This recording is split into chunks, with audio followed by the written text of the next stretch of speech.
Hai, Assalamualaikum warahmatullahi wabarakatuh. Kembali ketemu dengan saya, Benny Ramdhani, di channel Benny Info.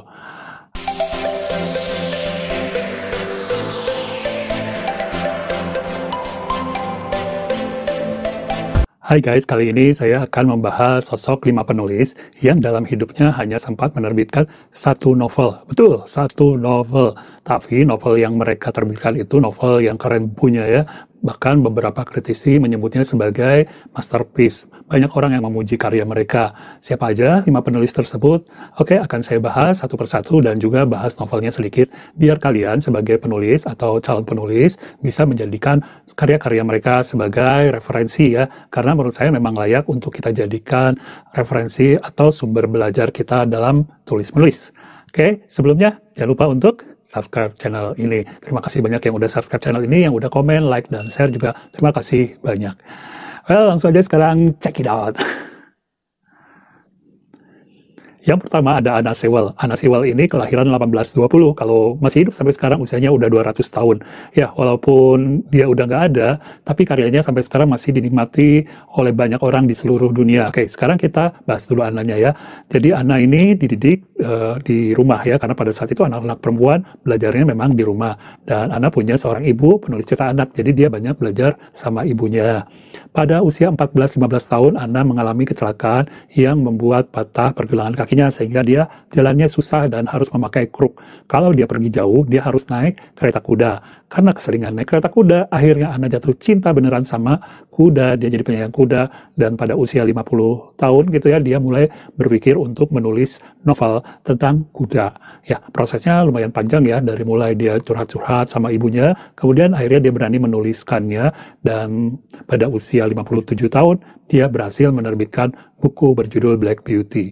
Nah, sayangnya, 5 bulan kemudian setelah bukunya terbit, Anna menemui ajalnya, dia wafat, dan meski demikian karyanya tetap dikenang sampai sekarang.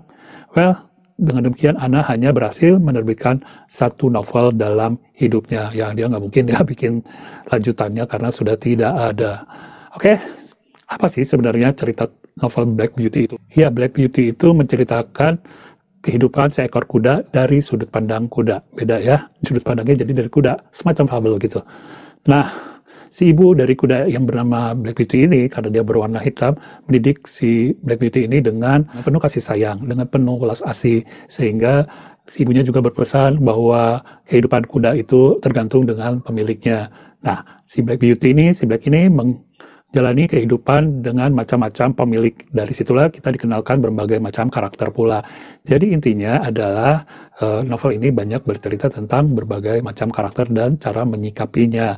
Well, tadinya saya pikir ini buku anak, ternyata bukan ya, bisa dinikmati oleh semua orang.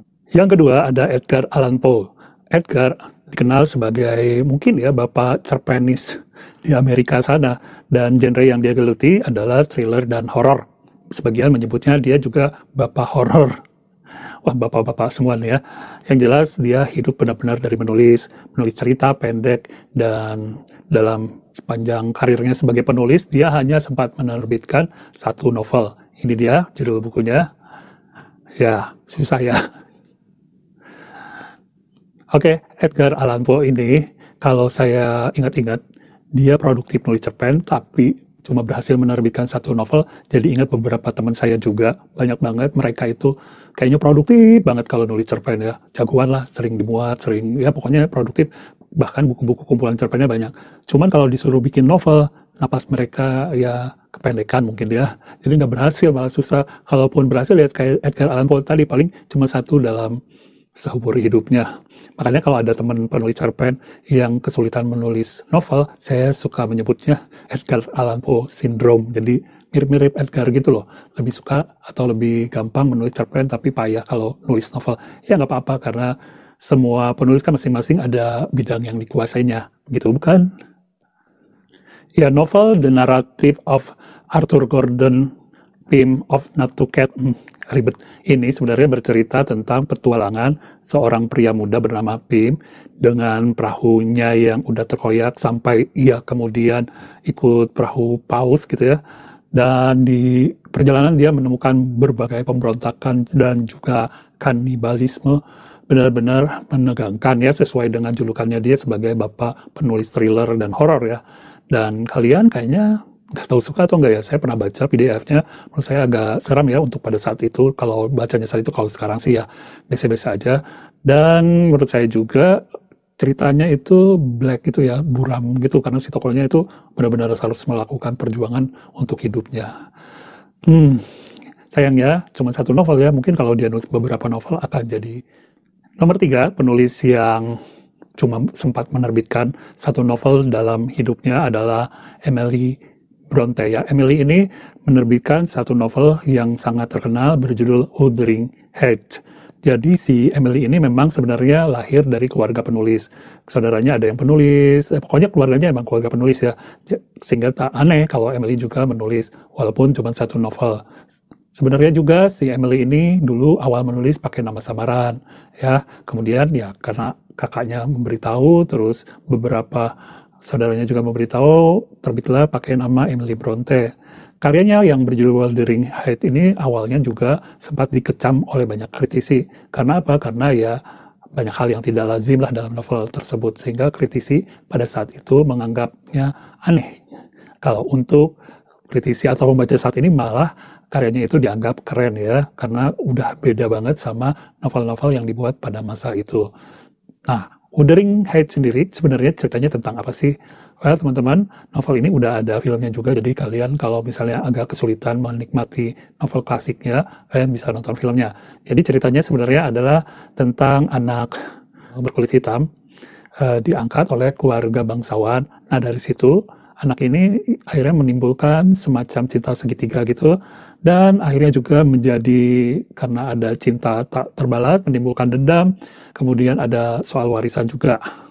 Rumit ya. Yang menarik lagi dari novel ini, selain soal ceritanya, juga sudut pandang penulisnya. POV-nya ini ada dua, dari si tamu yang kemudian flashback, sama pelayan yang menceritakan flashback. Jadi kalau novel ini awalnya memang ceritanya ada seorang pria yang terpaksa menginap di sebuah rumah yang bernama Wuthering Heights ini, dan kemudian mengalami kejadian aneh. Dari sana dia mendapat cerita dari pelayannya, dan kemudian flashback. Begitu. Menarik nggak? Buat saya ini menarik karena dia menggunakan gaya penceritaan yang berbeda, enggak normatif gitu ya. Jadi kita bisa belajar banyak hal dari novel Wuthering Heights ini. Kayak yang mau tahu ceritanya sih nonton filmnya, tapi yang mau belajar teknik penulisan kayaknya harus baca novel ini. Udah banyak terjemahannya. Ya, yang keempat ada Boris Pasternak.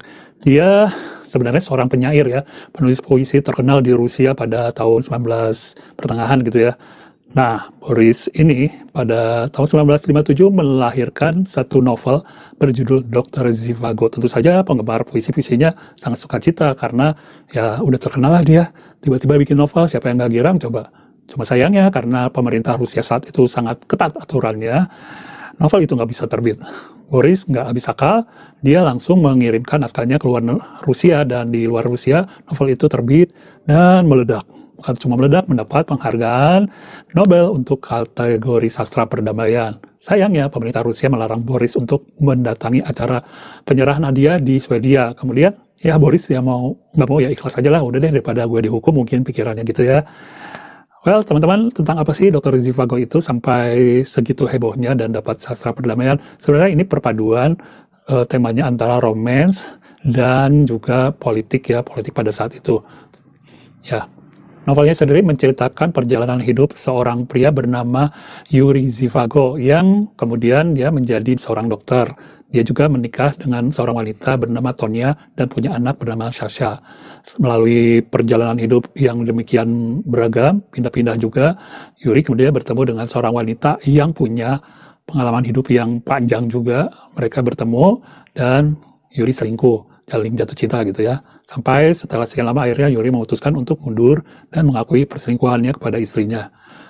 Ya, kemudian cerita bergulir, kemudian Yuri sampai tiba di Moskow, dan dia kembali jatuh cinta dengan wanita, menikah dengan wanita bernama Marina dan punya anak juga. Jadi ceritanya ini kompleks, dari satu wanita ke wanita yang lain. Saking kerennya kali ya Yuri Zhivago ini.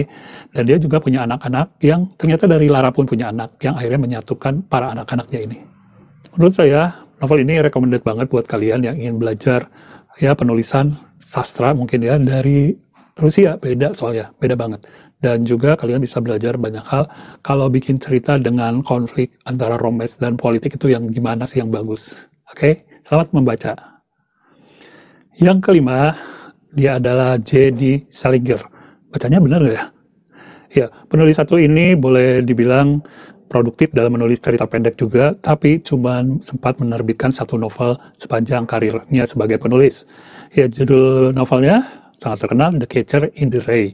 Nah, novel ini begitu terkenal ya, sampai-sampai dikaitkan dengan peristiwa pembunuhan John Lennon, karena konon pelakunya terinspirasi dari novel tersebut. Dan banyak lagi hal yang terkait dengan novel tersebut, ya, peristiwa-peristiwa, berita-berita yang ya sempat heboh lah pada masanya.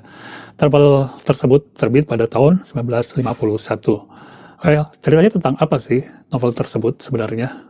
Ya, jadi novel tersebut berkisah tentang tokoh protagonis bernama Holden Caulfield. Dan Holden ini usianya masih muda, dia tapi karena banyak mengalami kegagalan, dia agak stres gitu ya. Dan di dalam novelnya itu dia perokok, suka minum, kemudian senang berkata kasar. Jadi hampir semua orang, bahkan kakaknya aja yang penulis skenario film-film Hollywood aja sampai dikatain, kamu ini pelacur karena bekerja hanya untuk uang, kayak gitu-gitu. Pokoknya kasar banget lah. Cuman banyak orang suka dengan karakter remaja yang tengah mencari jati diri ya. Apalagi dia sangat mengagumi sosok gurunya dia. Nggak heran sih kalau jenis-jenis novel rebel gini ya, pemberontakan gini sempat menghebohkan Amerika. Dan sampai sekarang banyak orang yang menjadikan novel ini sebagai novel favorit mereka. Dan satu-satunya novel yang mungkin dibaca orang dalam hidupnya. Jadi kalau ada apa novel yang wajib dibaca dalam hidup kalian, satu aja, maka banyak orang menjawab novel ini, The Catcher in the Rye, terutama yang masih berjiwa muda ya. Oke, semuanya silakan kalian kira-kira dari 5 novel tadi, 5 karya penulis tadi, mana yang pernah kalian baca? Dan mana yang pernah kalian nonton filmnya? Terutama yang awal-awal tadi ya. Kalau yang terakhir ini belum ada filmnya sama sekali karena nggak diizinkan katanya. Guys, gimana? Informasinya semoga aja bermanfaat dan bisa menginspirasi serta memotivasi kalian untuk terus menulis. Ya, di channel ini kalian akan menikmati video-video tentang dunia literasi, perbukuan, pokoknya berhubungan dengan dunia literasi ya. Entah itu ada tips menulis, ada bahasan tentang movie from novel, dan lain-lainnya. Oke, jangan lupa untuk subscribe channel ini. Sampai ketemu lagi di video berikutnya. Assalamualaikum warahmatullahi wabarakatuh.